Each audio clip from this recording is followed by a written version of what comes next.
వర్గీకరణ అనే పేరుతో ఉభయ రాష్ట్రాల్లో ఉన్నటువంటి 1 కోటి మందికి పైగా ఉన్నటువంటి మాదిగల్ని అన్యాయం చేస్తున్నటువంటి కృష్ణమాదిగ మతతత్వ పార్టీ మతాలకు అతీతంగా మతాలు చిచ్చు పెడుతూ ఒక క్రిస్టియన్స్ మీద కానీ ముస్లిమ్స్ మీద కానీ అత్యంత దారుణంగా హత్యలు కుట్రలు పన్నుతున్నటువంటి మతతత్వ పార్టీలకు మద్దతు తెలపడం అనేది మాదిగలు చేసినటువంటి ద్రోహంగా భావిస్తున్నాం. ఎలక్షన్లప్పుడు 2014 ఎలక్షన్లకు ముందు వస్తున్నాం మీకోసం పాదయాత్రలో పెద్ద మాదిగని అవుతానని చెప్పి మాదిగ డప్పు కొట్టి పెద్ద మాదిగ అని చెప్పినటువంటి చంద్రబాబు నాయుడు గారు మాదిగల ఓట్లతో 2014లో గెలిస్తే 2014 నుంచి 2019 వరకు వర్గీకరణ అంశాన్ని మాట్లాడకుండా కృష్ణమాదిగ అనే వ్యక్తిని ఈ రాష్ట్రంలోకి అడుగు పెట్టనివ్వకుండా అత్యంత దారుణంగా అడ్డుకున్నటువంటి చంద్రబాబు నాయుడు గారు అదేవిధంగా ఆ రోజు ఏర్పాటు చేసినటువంటి కురుక్షేత్ర మహాసభలో కార్యక్రమాన్ని చేయనీయకుండా సభను అడ్డుకొని ఆ సభకి వెళ్ళినటువంటి వ్యక్తులు ఎవరైతే ఉన్నారో వాళ్ళందరి మీద ఎంఆర్పిఎస్ నాయకుల మీద కేసులు కట్టి అత్యంత దారుణంగా చూశారని కూడా ఈ సందర్భంగా తెలియజేస్తున్నా. ఆ కేసులన్నిటిని కూడా జగన్మోహన్ రెడ్డి గారు మొన్న జీవో ఇచ్చి ఏ కురుక్షేత్ర సభ ద్వారా అయితే మాదిగల కోసం ప్రయత్నం చేసి సభను విజయవంతం చేసి వర్గీకరణ అంశాన్ని ముందుకు తీసుకెళ్ళాలి, సభ ద్వారా ఒక అల్టిమేట్ ఇవ్వాలనుకున్నటువంటి సభను అడ్డుకొని కేసులు కట్టినటువంటి వ్యక్తుల మీద కేసులు మొత్తం కూడా తీసివేసి మాదిగలకి పెద్ద మాదిగగా నిలబడ్డాడు జగన్మోహన్ రెడ్డి గారు. వర్గీకరణ ద్వారా హామీలు ఇచ్చి 10 సంవత్సరాల పాటు ఎన్డీఏ కూటమిగా ఉన్నటువంటి బీజేపీ పార్టీ ఈరోజు అధికారంలో 10 ఏళ్ళు ఉన్నా సరే వర్గీకరణ అనే అంశం మీద మాట ఇచ్చి మాట తప్పి మళ్ళీ ఎలక్షన్లో 10 ఏళ్ళు చేయనటువంటి వర్గీకరణ అంశాన్ని ఎలక్షన్లో మళ్ళీ వర్గీకరణ చేస్తానని ఈరోజు మళ్ళీ మాదిగలికి హామీ ఇస్తూ బహిరంగంగా వర్గీకరణ చేస్తానని చెప్పి మాటిస్తున్నటువంటి ఎన్డీఏ కూటమిలో ఉన్నటువంటి పార్టీలన్నీ మాదిగల్ని మోసం చేస్తున్నాయి. నిజంగా చిత్తశుద్ధి ఉన్నట్టయితే ఎన్డీఏ కూటమిలో ఉన్నటువంటి బీజేపీ పార్టీ కేంద్రంలో 1/3 మెజార్టీకి ఎక్కువ ఉన్నటువంటి ఎంపీలు ఉన్నటువంటి బీజేపీకి పార్లమెంట్లో చట్టం చేయటం పెద్ద మ్యాటర్ కాదు. ఆ పార్లమెంట్లో చట్టం చేయకుండా ఎలక్షన్లకి మాదిగల ఓట్లను చూపించుకుంటూ ఈరోజు సుప్రీంకోర్టులో కేసు ఉంది.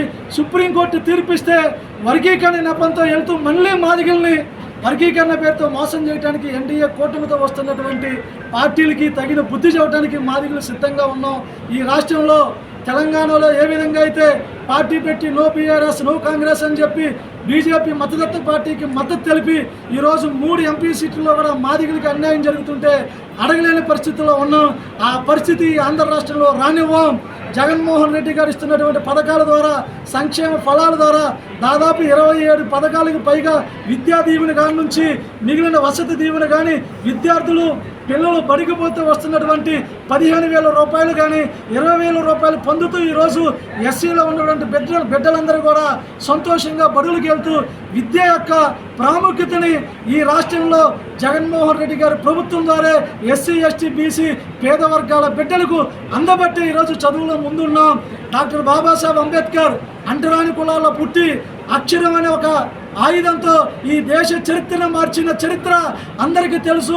అదే అక్షరాన్ని ఈరోజు పేద బడుగు బలహీన వర్గాల్లో ఉన్నటువంటి బిడ్డలకు కార్పొరేట్ స్కూల్ కంటే కూడా ప్రభుత్వ బడులకు అత్యధికంగా నాణ్యమైన విద్యతో పాటు ఆహారాన్ని అందిస్తూ ఏ పేద బిడ్డకు కూడా ఏ బాధలు కలపకుండా సంపూర్ణంగా చదువుకొని తల్లిదండ్రులు కూడా బడికి పిల్లలు పంపించే విధంగా ఏర్పాటు చేసినటువంటి విద్యా దీవెనల ద్వారా ఎంతోమంది పిల్లలకు నాడు నేడు ద్వారా మా పిల్లలు కూడా ఉన్నతమైనటువంటి స్కూళ్ళతో పోటీ పడే విధంగా ప్రభుత్వ స్కూళ్ళను ఏర్పాటు చేయడం మా బిడ్డలు బ్రహ్మాండంగా చదువుకునే వాళ్ళ రానున్న రోజుల్లో ఒక ఐఏఎస్ ఐపీఎస్ ఆఫీసర్లతో పాటు ఉన్నతమైన ఉద్యోగాలు పొందడానికి ఈ రాష్ట్రంలో ఏర్పాటు చేసినటువంటి ఇంగ్లీష్ మీడియం మా పేద బడుగు బలహీన వర్గాల పిల్లలకు చాలా మంచి విషయంగా కొనియాడుతూ రానున్న రోజుల్లో జరుగుతున్న ఎలక్షన్లో మే 13వ తారీఖున ఎస్సీ ఎస్టీ బీసీ పేద వర్గాలందరూ కూడా జగన్ గారి వెంటే ఉన్నాం.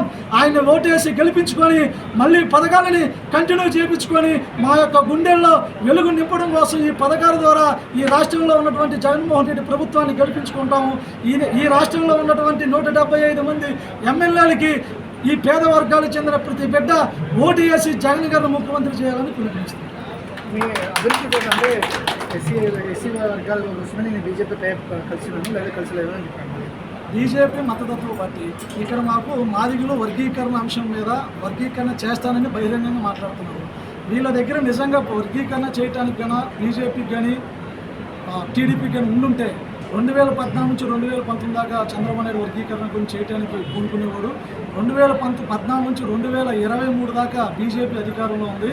చంద్రబాబు లాస్ట్కి చివరికి 1,00,000 మంది బహిరంగ సభలో కూడా మోడీ కూడా సభకు రావటం, సభలో వర్గీకరణ కమిషన్ నియమించడం అనేది చాలా తప్పు.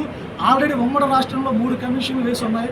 నిజంగా వీళ్ళకి వర్గీకరణ చేయాలంటే ఆ 3 కమిషన్లు రిఫరెన్స్ తీసుకొని పార్లమెంట్లో అప్పుడు 2 పార్లమెంట్లు జరిగినాయి. డిసెంబర్లో కూడా శీతాకాలం సమావేశాలు అయినా సరే పార్లమెంట్లో చట్టం తీసుకొచ్చే అవకాశాలు ఉన్నా చేయకుండా సుప్రీంకోర్టులో కేసు ఉంది కాబట్టి సుప్రీంకోర్టు తీర్పిస్తే ఏ ముఖ్యమంత్రి అయినా సరే రాష్ట్రంలో చేసే అవకాశాలు ఉన్నాయి కాబట్టి జగన్మోహన్ రెడ్డి గారు స్పష్టంగా వర్గీకరణ చేసే అవకాశం సుప్రీంకోర్టు తీర్పు ఏదైతే ఇచ్చిందో ఆ తీర్పుకు అనుగుణంగా ఉన్నాం అనేది జగన్మోహన్ రెడ్డి గారు ముఖ్యమంత్రి గారు చెప్పారు. కాబట్టి మేము సంక్షేమ ఫలాల ద్వారా కార్పొరేట్ స్కూల్ కంటే కూడా ప్రభుత్వ స్కూళ్ళలో చదివేది ఎస్సీ ఎస్టీ బీసీలకు చెందిన పిల్లలు.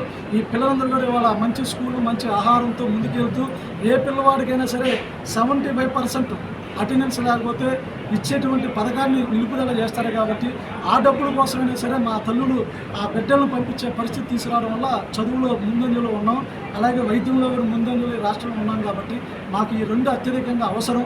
ఈ 2 మాకు అందించినప్పుడు జగన్మోహన్ రెడ్డి గారికి అందరూ పోటీ చేయాలని.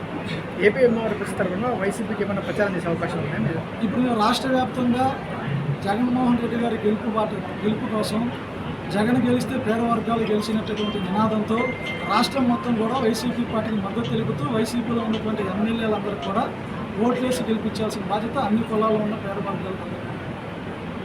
మందకృష్ణ మాదిగా టీడీపీకి మద్దతు ఇచ్చినారు, ఎన్డీఏ కూడా ఏ విధంగా చూడాలి? అది 2000